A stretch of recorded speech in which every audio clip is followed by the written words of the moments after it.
Kuya Boya, ikaw na ang mauna. Ito ay isang problema. Ano ang nangyayari? Si Boya ang pinakamahusay na pianista sa lungsod. Ikaw ay nasa panganib sa round na ito. Huwag kang mag-alala. Sa harap ko, siya ang una, kaya dapat siya ang maging pangalawa. Seryoso ka ba? Maaari ko siyang talunin ng hindi gumagamit ng mga kamay. Kung makakapagtugtog ka ng isang melodya ng hindi gumagamit ng mga kamay, sa round na ito kahit ikaw ang manalo. CJ. Sige na.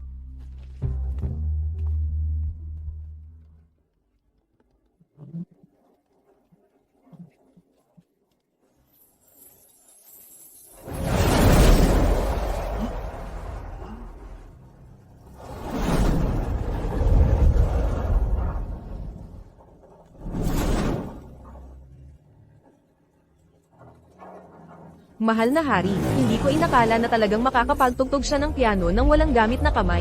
Ganito pala ang pagtugtog ng piano. Buong araw na may mga daya. Gumagamit ng cellphone para manloko ng mga tao. Mahika, walang duda, ito ay mahika. Ganun nga, eksakto. Ito ay mahika. Kung hindi mo naiintindihan, huwag kang magsalita ng walang alam. Ito ay tinatawag na pagkontrol sa piano gamit ang enerhiya.